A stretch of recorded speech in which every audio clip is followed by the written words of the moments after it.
de uma certa forma vai ter que ser um pouco mãe dos amigos também. Exatamente, isso aconteceu algumas vezes, né? Eu sempre procurei ser amiga dos filhos, mas não naquela amiga permissiva, que tipo, eu faço tudo o que tu quiser e tal. Não, amiga no sentido de me sentir, de fazer com que eles se sentissem à vontade de chegar em casa e contar para mim os problemas, né? É claro que a gente sabe que existe um distanciamento. Quando chega numa certa idade, eles não querem saber da gente, eles se afastam e querem ter a sua própria identidade, totalmente diferente de pai e de mãe. E isso é o caminho normal e natural dos pré-adolescentes. Eu ia dizer isso. E é nessa fase que a gente às vezes se atropela, sabe? Porque é muito mais fácil se educar um filho quando eles estão numa idade menor do que quando chega na pré-adolescência e daqui a pouco esse filho e essa filha quer sair, quer para lá e para cá, e a gente não dá conta, porque a rebeldia também vem junto. Vem junto com a adolescência e a pré-adolescência, né? Então eu também penso assim, eu acho que a base mesmo da educação, ela começa ali na infância e tem que ser fortalecida ali, né? Para depois chegar na adolescência já tem uma base, porque é um momento que é complicado para os dois lados, tanto para os filhos quanto para os pais. Não é uma tarefa muito fácil, né? Ter filhos adolescentes. Mas eu te pergunto assim, ó, teus filhos já estão adultos hoje, os quatro, né? Sim. E muitas pessoas dizem assim, ai, filho criado, trabalho dobrado. E eu te pergunto se tu passa trabalho hoje com eles depois de adultos e ou a tua educação que foi, eu achei, eu convivi e vi que foi maravilhosa, funcionou muito, tanto é que hoje eles não te dão trabalho. E também levantamos uma questão de que não é porque os filhos hoje em dia criados dão trabalho, que é porque a educação não foi bem dada. Muitas vezes tem a ver com cada ser humano, né? Cada ser humano é complexo. Isso. A gente sabe, né, Márcia, que eles trazem na bagagem as suas características, às vezes não tão boas. E aí, quanto mais a gente trabalhar com esses caracteres na primeira infância, né, do 0 aos 3 anos, eu digo, e antes mesmo, na gestação, a gente sabe hoje a importância de conversar com o bebê ainda na barriga, então, e de conversar com aquele espírito que está chegando, né, e de fazer as boas-vindas, de recepcioná-lo, não com as coisas materiais. Mas lá no início, quando eu fui a primeira vez mãe, eu tinha uma ideia de que, como eu te falei, ia ser tudo corretinho, ia chegar na adolescência, não ia me preocupar. Mas isso não é verdade, né? A gente se preocupa sempre, cada um traz um desafio diferente. E hoje eu ainda me considero assim aquela mãe que quer estar presente em todos os momentos. Em todos os momentos, eu digo não presente fisicamente. Hoje a gente se fala por vídeo, né? Porque eles estão longe de mim.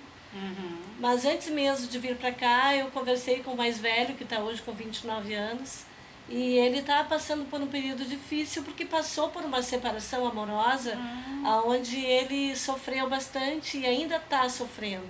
Então a importância da gente restabelecer esse vínculo, fortalecer esse vínculo, mesmo que seja, nós estamos em cidades, estados diferentes, mas a gente pode se falar por vídeo, porque a mãe conhece o filho pelo Sim. olhar. Sente, A gente né? sabe quando o filho está bem e quando ele está fingindo que está tudo bem, mas não está. É verdade. E esse vínculo se fortalecendo, a gente sente quando o filho está precisando de uma ajuda a mais. E fazer uma chamada de vídeo não custa nada, né? A gente é bom para os dois, é bom para ambos. E tu acha assim, ó, que mãe descansa algum dia? Ai, eu acho que não, Márcia. E eu tenho isso pra mim, mãe é pro resto da Eu vida. acho que nunca vai descansar. Porque a minha mãe dizia assim: ah, filho, depois que saiu de casa, cada um por si, né? Já sabe, já são adultos e tal. E eu já não penso assim. Como eu falei agora, o meu filho se separou e está sofrendo ainda, então ele ainda necessita daquele amparo, daquele empurrãozinho, né? Porque às vezes eles não pensam em procurar uma terapia, não pensam e às vezes não vão contar tudo pra gente. Por mais que a gente tenha um vínculo muito forte amoroso, É claro que eles não vão falar tudo para aquela mãe, né?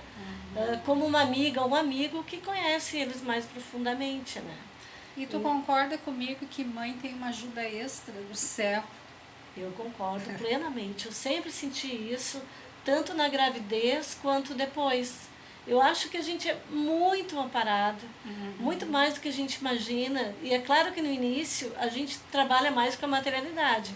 A gente quer dar o sustento físico, né? A gente se preocupa com não pegar doença, com todos os aparatos médicos, leva aqui, leva ali e tal. Mas depois, com o tempo e junto com isso, a gente vai pensando na parte moral, né? Então, aí vem a parte mais legal, que é estar junto mesmo quando o filho estiver dormindo, quando está prestes a dormir, fazer aquela prece, né? Ensinar a eles o caminho da espiritualidade, e cada um depois vai saber por si buscar quando eles necessitarem de ajuda. Isso é muito importante. Mas eu acho que assim, ó, ser mãe é pro resto da vida. Sabe? Não tem essa, porque o filho casou, foi morar longe. Não. Vamos fazer uma chamada de vídeo, vamos conversar.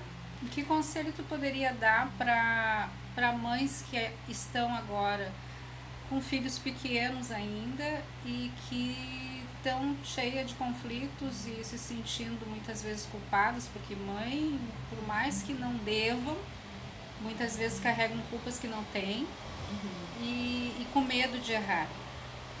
Eu acho que a gente se sente muito cobrada por nós mesmos, porque a gente vem de uma educação onde a mulher tem que ser perfeita, ou tem que ser uma boa esposa, tem que ser boa mãe, tem que ser uma boa profissional, uma boa dona de casa, tudo ao mesmo tempo, né? E a gente se cobra sim, a gente ainda está longe de ser aquela que né, uma vida mais tranquila em relação a essas áreas da nossa vida. Mas não é bem assim. E a gente se cobra e a gente pensa muito no que os outros vão dizer, né? Eu procurei criar os meus filhos longe da minha família. Eu e o marido, nós quisemos sair de perto, justamente para poder criá-los com a nossa forma de ser e de pensar. E aí isso faz com que a gente tenha mais trabalho fisicamente, mas também mais tranquilidade, porque a gente sabe que a gente vai estar educando do jeito que a gente realmente acha que é legal, né? Mas assim, hoje eu vejo, eu achava que era difícil na minha época, mas hoje eu acho mais complicado por causa da internet. E a gente sabe que eles têm uma comunicação via internet que a gente não faz ideia, né? Mas o que a gente procurou em casa, eu não sei como é que é hoje, mas o meu filho hoje, mais novo, está com 23, ele sempre foi aficionado pela tecnologia, então desde pequenininho ele queria estar sentado na frente do computador. E o que a gente fez? A gente jamais deixou que cada um tivesse no seu quarto o seu computador ou o seu notebook. Então a gente só possibilitou um computador para a família toda, e eles tinham que fazer revezamento na frente da tela, e essa tela, esse computador teria que ficar na sala ou num lugar de convívio onde toda a família poderia passar e ver o que o filho está assistindo ali. A gente está numa época de muita liberdade, a internet está dando saltos voadores, né? Então, não podemos falar em repressão jamais, porque a gente não concorda com isso, mas que tem que ser educada toda essa liberdade é importante, né? Sim, e a gente tem aplicativos no celular que podem bloquear aqueles conteúdos que a gente não deseja que o filho acesse, né? Isso é importante que os pais tomem essa consciência de que existem formas que vão nos auxiliar, né? E como eu falei assim, as instituições estão aí para nos ajudar. Quando eu não tinha condições, eu ainda ia na biblioteca pública, pegava um livro e lia. Assim, eu abria naquelas partes que eu mais desejava entender e compreender, como era, por exemplo, a diferença de educar uma menina, uma filha menina, um filho menino, né? Quais as características de cada fase. Isso eu sempre procurei aprender. E hoje a internet nos traz tudo. E tu tem uma menina e 3 meninos. Isso. É um desafio grande também, né? Sim, também a menina, como a maioria da nossa casa era masculino, Existe essa coisa da masculinidade querer deixar que as mulheres fiquem em segundo plano. Ainda existe isso. Ainda. Então, eu puxo a menina para mim, embora os outros filhos tudo com ciúmes, né? Porque existe também ciúme de filho para filho. Existe. E mesmo assim eu tentava explicar para cada um que a minha filha sofria essa imposição do masculino. Porque a mulher tem que ser assim, assim, assado. E ela já quis ser totalmente diferente. Ela sempre foi muito determinada em não querer sofrer isso, essas determinações que a sociedade faz. Ótimo, né? Ela já veio com... Determinadíssima. Determinada. E é claro que isso também traz desafios, né, Márcia? É verdade. Mas o que aconteceu? Me fez eu procurar terapia. Isso. E eu acho que isso é uma grande coisa que hoje nós temos aqui em Osório, nós temos uma grande gama de psicólogos, né, e terapeutas que vão nos auxiliar nesse caminho. Isso aí é importante lembrar que nós temos acesso ao conhecimento, né, através de livros e pesquisas e informações e palestras e autores, e temos também a condição de buscarmos uma ajuda, né? Para poder, porque ninguém sabe tudo, não tem como, e os desafios hoje em dia estão muito grandes, né? Nós estamos numa época que eu acho que os desafios para educar um filho estão muito maiores do que antigamente. Naquela época repressora, mas não era legal também, ninguém era feliz, e hoje em dia o desafio está muito grande, mas muitas pessoas também estão meio perdidas dentro disso. Sim, o conflito é muito grande. É muito grande. Agora, se eu puder dar uma sugestão para as mães, vejam aquela série que tem agora na Netflix, que é A Adolescência.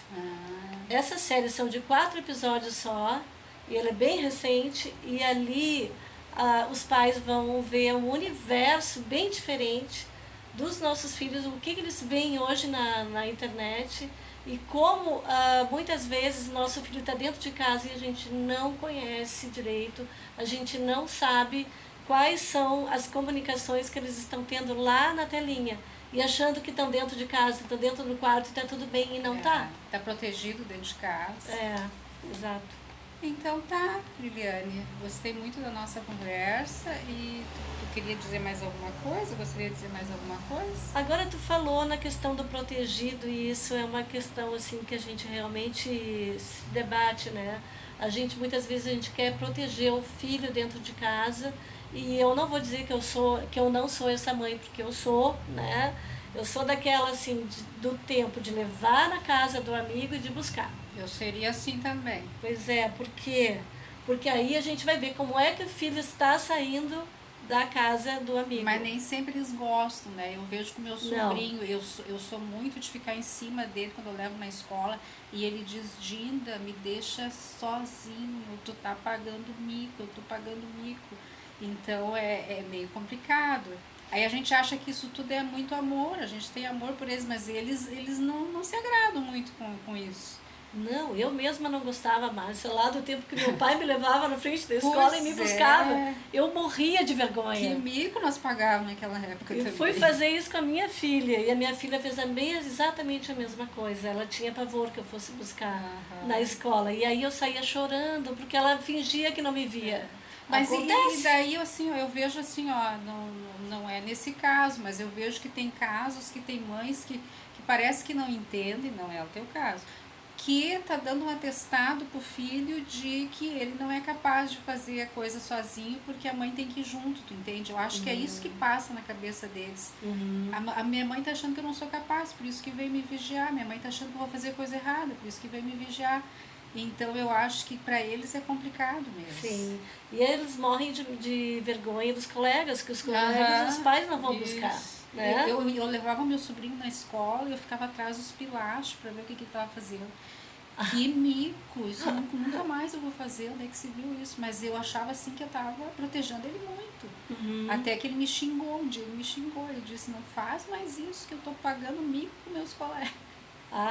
Viu? A gente vai aprendendo muito com cada filho, né? E também eu lembrei de uma cunhada minha que ela costumava sempre dar presentes muito caros para os seus filhos, né? E um dia eu perguntei, eu ainda não era mãe, e é uma pessoa muito querida minha, e eu perguntei para ela, por que que te preocupa tanto em dar esses presentes caros, né? Porque para mim aquilo era uma coisa. E ela dizia assim, tu ainda não sabe, né? Quando tu for mãe, tu vai saber, tu vai trabalhar o dia inteiro, vai ficar fora de casa, tu vai ter vontade de presentear teus filhos. Para compensar. Exatamente, uma culpa. E aquilo ficou na minha cabeça. E eu disse, meu Deus do céu, que triste, tu ter que comprar o filho. Na verdade, é uma troca, né? E aí, mas nunca compensa, nunca compensa. Esses dias mesmo eu estava falando com uma amiga que estava me falando do sofrimento dela com o filho, porque ela dá muito dinheiro para esse filho e ele não reconhece, ele é ingrato. E eu disse para ela, tu pode dar, digamos que hoje, 10 mil reais para ele não vai ser grato nunca. Porque não é isso que ele quer. Exatamente. É uma outra coisa, né? E que jamais vai conseguir abastecer com valores monetários, isso não compra. E as relações, de uma certa forma, elas estão ficando mais vazias porque o dinheiro entrou muito e o amor, ele está associado ao dar, né? Sim. Tá um pouco complicado isso. Eu acho que a gente vai ter que voltar lá para a base de novo, né? E repensar a forma de amar. Isso. Então, para finalizar, né, o meu recado é: amar nunca é demais. Mas o verdadeiro amor é aquele que também impõe limites, que impõe o não, muitas vezes, e que vai nos exigir sacrifício.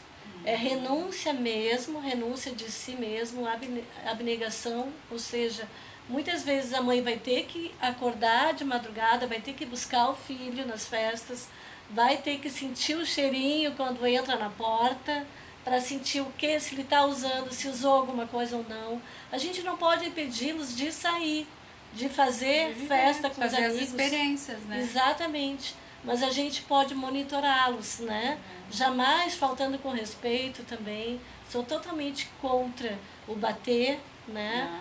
Mas muitas vezes eu errei também quando eu me exacerbava em gritos. Mas depois eu pedia desculpas, né? Quando eu dizia, isso é só medo da mãe. Eu acho importante isso, porque a gente está falando de mães que têm medo de errar, que todas as mães têm, e se errar, o que fazer? Pedir desculpa, né? Reconhecer que errou também, porque não vai perder a autoridade só porque reconheceu que errou, bem pelo contrário, a autoridade vai ficar mais fortalecida. Autoridade no sentido de que está educando, não que a pessoa tenha autoridade, não é isso? Sim. Então eu acho que a nossa conversa ela foi bem produtiva, muito interessante. Outro dia nós vamos continuar conversando mais, que tu tem muita coisa para nos trazer. Muito obrigado, viu, pela presença. Eu que agradeço. E outro dia a gente combina de novo. Ai, que bom. Um abraço.